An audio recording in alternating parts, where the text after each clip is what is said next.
네, 두 번째 주제입니다. 두 번째 주제는 산업에서는 생성형 AI 또는 AI를 어떻게 활용하고 있는가, 그런 부분들을 좀 더 살펴보도록 하겠습니다. 생성형 AI의 산업별 활용과 개요를 잠깐 살펴보면 지금 다양한 산업에서 이제 응용을 하고 있고 또 응용 가능성들이 나오고 있는데, 활용 분야는 이제 마케팅, 또 의료, 또 금융, 제조, 미디어, 또 고객 서비스, 이런 다양한 분야에서 쓰이고 있어요.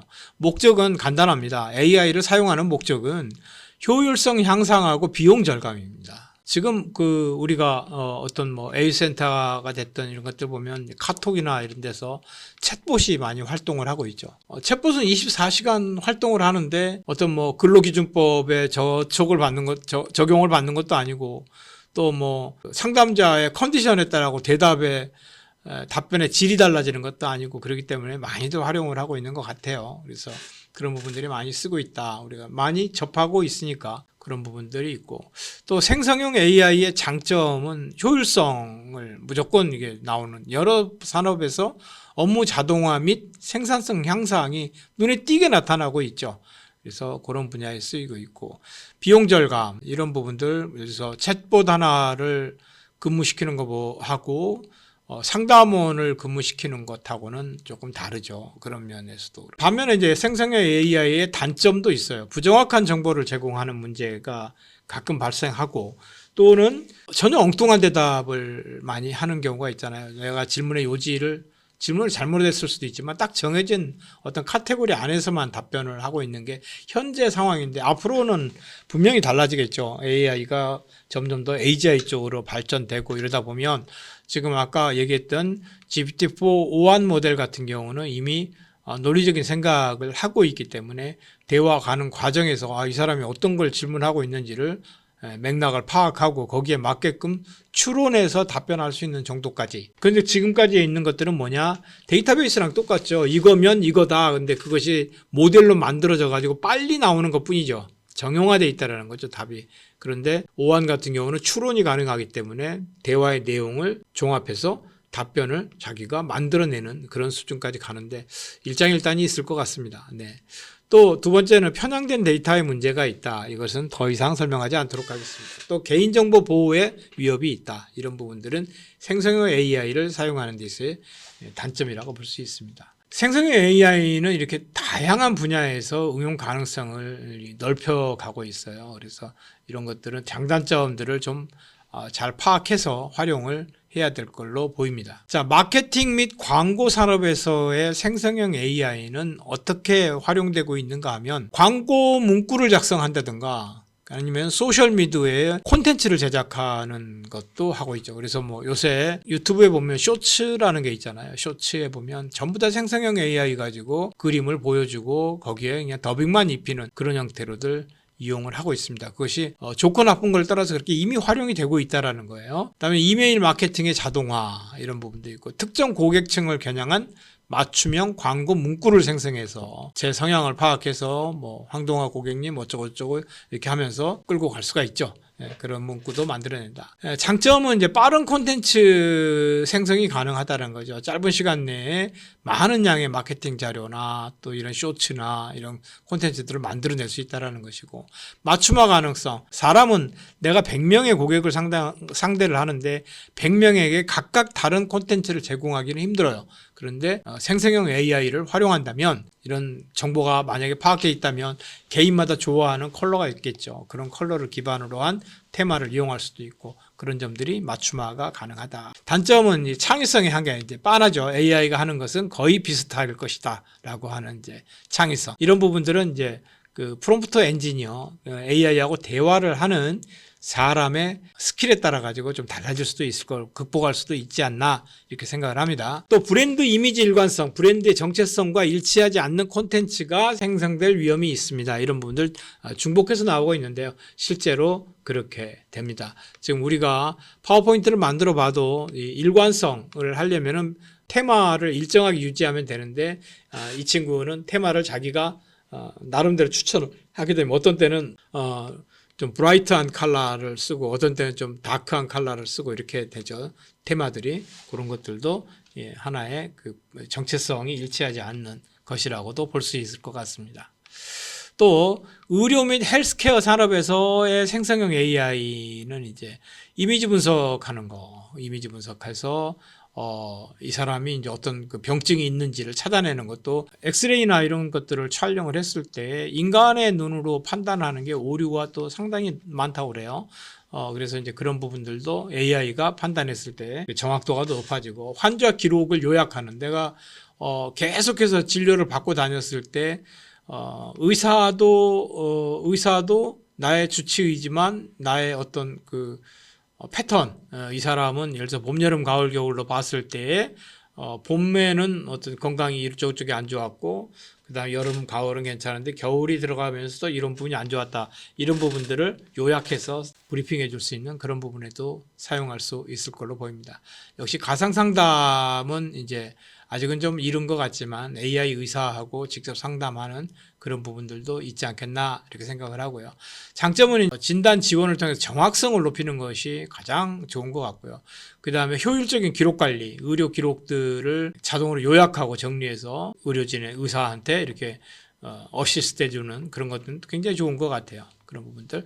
단점은 이제 잘못된 데이터 학습으로 인해서 진단 오류가 발생할 수 있다. 이런 부분들은 뭐 설명하지 않아도 되겠지만 의료용으로 사용하는 데 있어가지고 학습 데이터를 잘못 입력한다는 것은 조금 그런 가능성은 좀 낮아 보이지 않는가 하는 생각이 듭니다. 다음으로는 이제 금융산업에서의 생성형 AI는 현재 금융 분야에서도 보고서 작성이라든가 시장 예측, 챗봇 고객 상담 이런 건 이미 다 사용되고 있어요. 그래서 앞으로는 어떤 부분까지 갈 수가 있냐 하면은 재정 관리 자체를 AI가 하는 시기가 임박했다 이렇게 보고 있습니다. 예를 들면 나의 자산 상태나 나의 소비 패턴을 가장 잘 알고 있는 건 어떻게 보면 제가 갖고 있는 휴대폰일 수 있어요.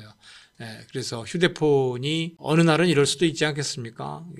벌써 AI 온 디바이스 해가지고 AI가 디바이스 안에 들어가잖아요. 뭐 갤럭시 S24 아마 거기에서도 AI가 탑재되어 있는데 인터넷이 없어도 들어가는 AI죠.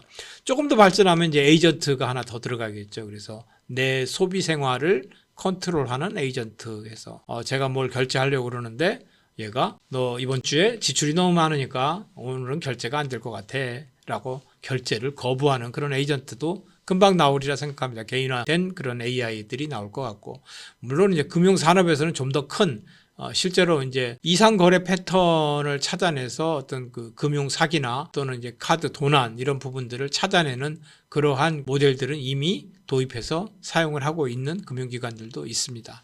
그래서 이런 금융 분야에서도 이렇게 사용을 할 것이다. 제조나 이제 생산 분야에서의 생성형 AI는 공정 자체를 최적화하는 데도 활용을 하고 있어요. 그래서 지금 이제 이 AI가 로봇에 탑재돼 가지고 공장에 투입되는 것이 머지않은 것 같아요. 작년에 나온 데이터로 보면 시급을 따져봤어요. 시급을 따져보니까 우리나라만 해도 벌써 시급이 최저임금 시급이 거의 10,000원, 뭐 한 대략 10불 정도, 뭐 10불까지는 안 가지만 한 9불, 8불 정도는 이미 넘어간 것 같아요.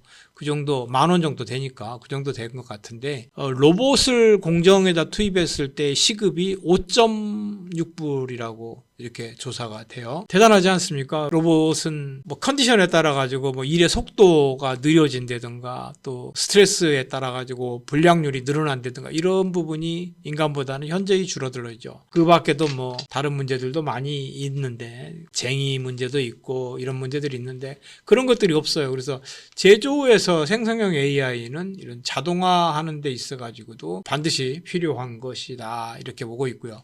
최근에 이제 동영상들을 보면은 챗GPT 트랜스포머가 탑재되어 있는 그런 AI 로봇은 거의 사람처럼 이렇게 행동을 하고 있는 걸 볼 수가 있습니다. 그래서 이미 제조 생산 분야에서도 생성형 AI는 그렇게 깊게 집중되어 있고 정말 오늘 내일 하고 있는 것 같아요. 가장 로봇을 많이 쓰고 있는 산업 분야가 자동차 산업입니다. 거기에는 뭐 페인팅 하는 거, 실링 하는 거, 뭐 그런 용접하는 이런 게 전부 다 로봇이죠. 근데 거기에 지금 그 로봇은 그냥 시퀀스 로봇이에요. 그냥 정해진 순서대로 이렇게만 하고 있는데 거기에 생성형 AI가 들어가게 되면 뭐 바퀴에 그 볼트 채우는 거 뭐 이런 것들 지금 사람이 하는 일부 공정들이 있잖아요.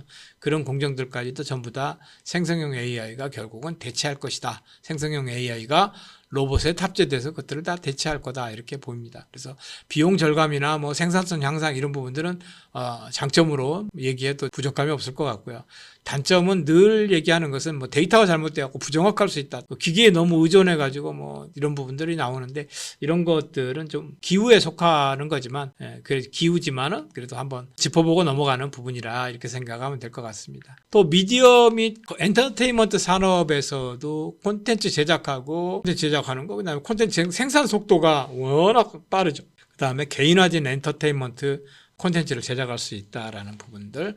단점은 제가 다시 한번 언급하지는 않도록 하겠습니다. 또 고객 서비스 및 상담 분야에서는 챗봇이 지금 우리 눈에 가장 많이 띄우고 있는 것 같아요. 거의 모든 사이트의 상담이 챗봇 형태로 다 되어 있죠. 음성으로 챗봇을 운영을 하든 또는 문자로 하든 간에 어쨌든 챗봇이 가장 많이 우리 눈에 띄고 있는 것 같고 24시간 서비스가 가능하고 비용이 굉장히 또 답변의 어떤 그 질이 개인적인 어떤 상태에 따라서 오르락내리락 하지 않는다는 거. 단점은 이제 복잡한 문제 해결의 한계가 있고 고객 불만족이 또 증가하고 있는 부분도 있긴 있습니다. 예, 그런 부분들도 있다. 근데 그런 과정이에요. 지금 우리가 AI가 발전해 나가고 있는 과정이기 때문에 어쩔 수는 없습니다.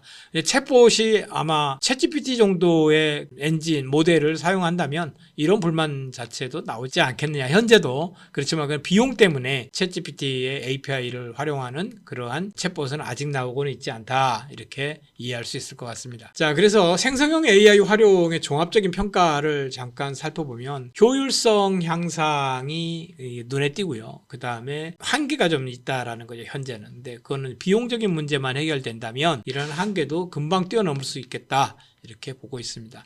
또 균형 있는 접근이 필요하다라는 부분. 그래서 여기에서 우리가 잊지 말아야 될 것은 인간의 감시와 판단이 필수적이라는 겁니다. AI는 무엇을 할 것인지는 우리 인간이 판단을 해요. 그리고 생성하는 거는 AI가 합니다.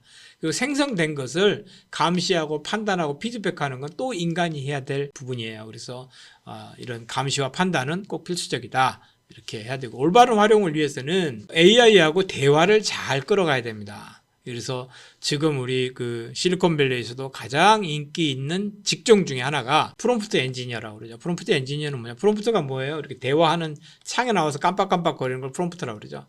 프롬프트 엔지니어는 AI하고 대화를 하는 사람을 얘기하는 거예요. 그러면 프롬프트 엔지니어는 뭘 알아야 되냐면은 어떤 깊은 지식보다는 넓고 좀 광범위하게 알면서 그러한 것들이 잘 유기적으로 연결되어 있는 지식체계를 갖춘 사람, 그런 사람들이 보다 AI를 잘 활용할 수 있는 사람이라고 볼 수 있습니다.